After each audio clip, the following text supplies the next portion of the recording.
Hello दोस्तों, आज हम लोग पढ़ेंगे कि जो 1857 की क्रांति है, इसका विस्तार भारत के किन किन क्षेत्रों में हुआ था। तो जैसा कि हम इसके पहले पढ़ चुके हैं कि जो विद्रोह है, विद्रोह का प्रारंभ जो है वो मेरठ से हुआ था। अगर क्वेश्चन आता है कि विद्रोह का प्रारंभ कहाँ हुआ था, किस क्षेत्र से हुआ था, तो वो था मेरठ।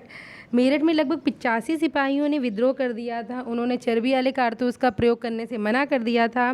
और जो इस विद्रोह में जो सिपाहियों का जो नेता था वो थे धनपत सिंह कोतवाल, शहीद धनपत सिंह कोतवाल, जो कि ब्रिटिश आर्मी में ही जो ब्रिटिश सेना थी उसमें कोतवाल के पद पर तैनात थे।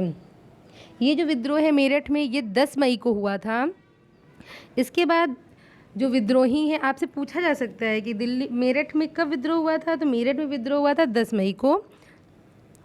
उसके बाद विद्रोही जो हैं, मेरठ में विद्रोह होने के बाद ये सब दिल्ली पहुंच जाते हैं, क्योंकि जो दिल्ली था वो टाइम सेंटर था, मुग़ल बादशाह वहीं पर रहता था।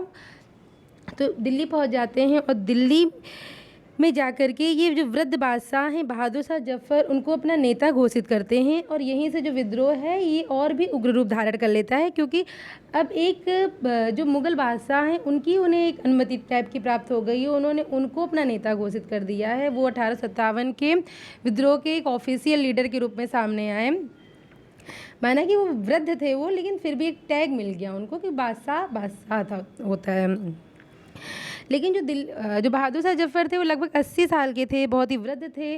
तो जो विद्रोह जो ये दिल्ली में जो विद्रोह होगा, जो घटनाक्रम होगा, इसका जो वास्तविक नेता है, जो वास्तविक कमान संभालेगा, वो संभालेंगे बख्त खां। बख्त खां के हाथों में जो दिल्ली के विद्रोह की कमान रहेगी। बख्त खां का जो संबंध है मूल रूप से बरेली से था। उन्होंने स्वयं को बहादुर शाह जफ़र का कमांडर इन चीफ घोषित किया तथा इनको साहब ए आलम की पदवी दी गई। दिल्ली में विद्रोह का दमन जो है वो हंटसन ने किया था। पूछा जाता है भाई कि अगर कोई एक क्षेत्र है तो वहाँ पर विद्रोह का नेता कौन था और दमन कौन कर रहा था। तो विद्रोह का जो नेता था ऑफिशियल रूप से वो तो थे बहादुर शाह जफ़र, लेकिन जो कमान वास्तविक संभाल रहे थे वो थे बख्त खां। और विद्रोह का दमन किसने किया था? हंटसन ने किया था। यहीं पर बहादुर शाह जफ़र के 3 वंशज अबू बकर, मिर्ज़ा मुग़ल, खिज़्र सुल्तान की हत्या कर दी गई और उनको हुमायूं के मकबरे के बाहर दफना दिया गया। इसके बाद हमारा लखनऊ आ जाता है। लखनऊ में जो विद्रोहियों का नेता था वो थी बेगम हजरत महल और उनका बेटा विरजिस कदर था। और इनके जो सहयोगी थे वो थे राव राम और चंद्रिका कुमार थे। विद्रोह का यहाँ पर जो दमन है वो कैंपवेल के द्वारा किया जाएगा। तो विद्रोह का नेता कौन था? हजरत महल, बेटा विरजिस कदर। और दमन कौन कर रहा है? दमन करेगा कैंपवेल। बेगम हजरत महल जो थी, इसके बाद जब विद्रोह का दमन हो जाता है तो नेपाल चली जाती हैं। और कभी कभी क्वेश्चन पूछ लेता है कि बेगम हजरत महल का उपनाम क्या था या फिर किसका उपनाम महक परी था, तो वो नाम था हजरत महल का। और हेनरी लॉरेंस, हैवलॉक, नील, ये तीनों ही अंग्रेज सैनिक मतलब चीफ कमांडर थे या फिर अंग्रेज सेनापति थे। ये लखनऊ में ही मरते हैं, तो इन तीनों के नाम याद रखिएगा।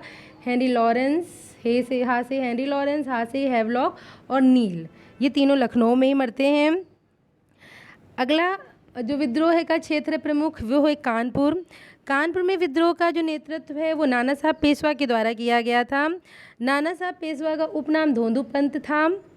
नाना साहब पेशवा की मृत्यु का जो कारण है वर्तमान में भी अज्ञात है। तो ये क्वेश्चन उठा लेते हैं, कभी कभी आया है ये क्वेश्चन कि इनमें से किस 1857 के जो नेता हैं, लीडर हैं, उनकी मृत्यु अज्ञात है। 4 ऑप्शन है, उसमें नाम नाना साहब पेशवा का भी है, तो सही आंसर होगा नाना साहब पेशवा की। नाना साहब पेशवा ने स्वयं को बहादुर शाह जफ़र का गवर्नर घोषित किया था। अजीमुल्ला खान व ज्वाला सिंह नाना साहब के सहयोगी थे। तात्या टोपे ने स्वयं को नाना साहब का कमांडर इन चीफ घोषित किया। तो नाना साहब ने खुद को बहादुर शाह जफ़र का गवर्नर घोषित किया था और तात्या टोपे, जिन्होंने स्वयं को बहादुर शाह जफ़र का पेशवा, जो नाना साहब पेशवा थे, उनका कमांडर इन चीफ घोषित किया। मेमोरियल वेल की घटना जो थी उसका संबंध भी कानपुर से ही था। इसमें ये था कि जो एक अजीजन बाई थी, उनके उकसाने पर विद्रोहियों ने क्या किया कि अंग्रेज स्त्रियों की, आदमियों की हत्या करके उनको मेमोरियल वेल था, कुआं था, उसमें उनको डाल दिया। तो ये घटना मेमोरियल वल कांड के नाम से जानी जाती है। नाना साहब की जो पुत्री थी मैनावती, उनको इस विद्रोह में जिंदा जला दिया गया था और कानपुर में भी विद्रोह का दमन कैंपबेल ने किया था। तो दो जगह हो गई, लखनऊ कानपुर, जहाँ पे दमन कैंपबेल कर रहा है। लखनऊ में जो लीड करेंगे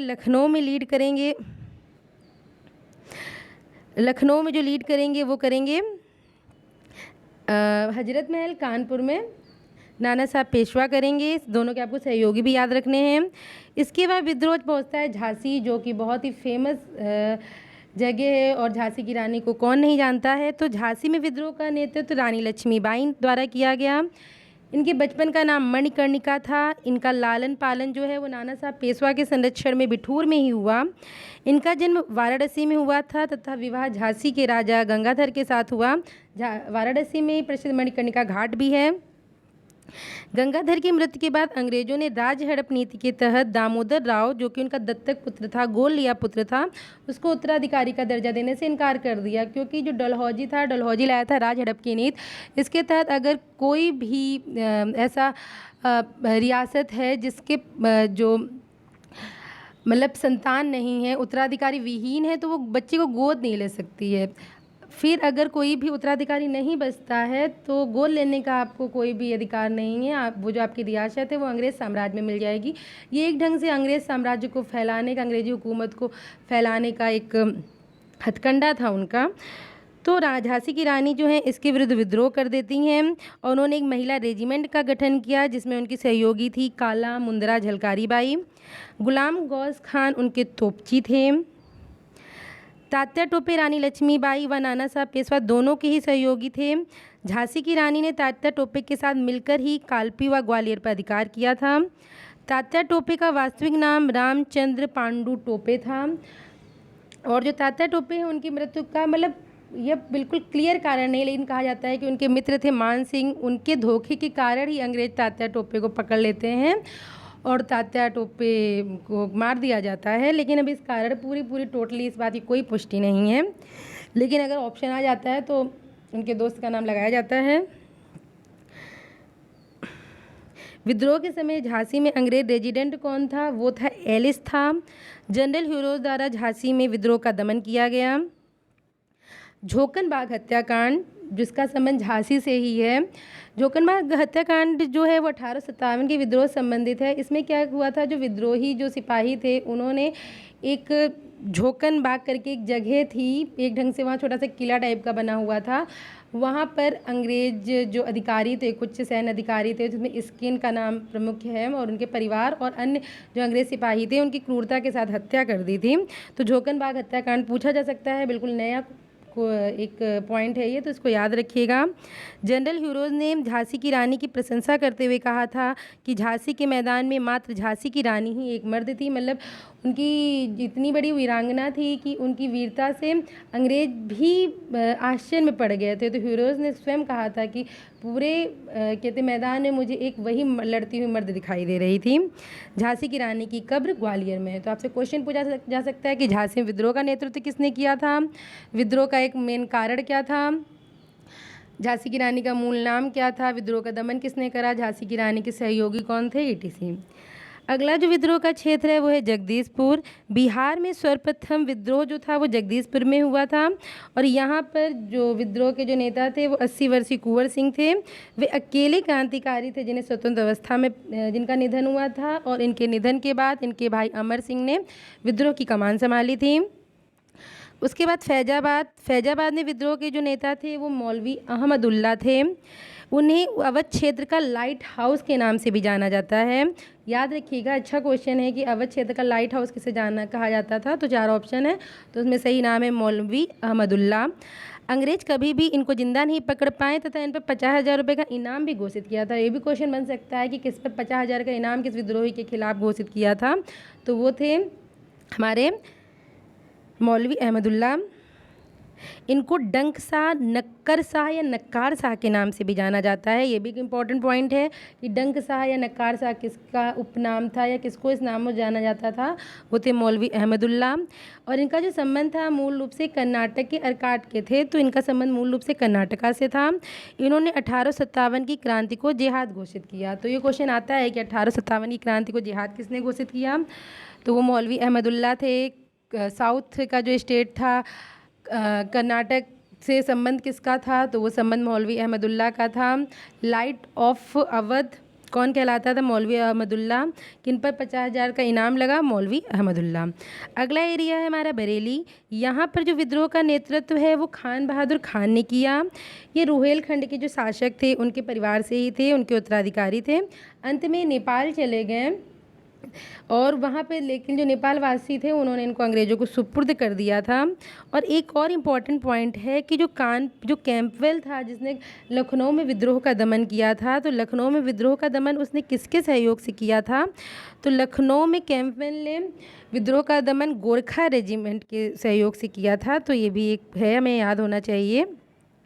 अब अगले कुछ और क्षेत्र हैं जिनके बारे में बहुत डीप जानकारी नहीं चाहिए हमको, लेकिन हमें पता होना चाहिए कहाँ है और इसका लीड कौन कर रहा था। तो असम में कंडा परमेश्वर सिंह व दीवान मनीराम, दो अलग अलग नाम हैं, कंडा परमेश्वर सिंह, दीवान मनीराम।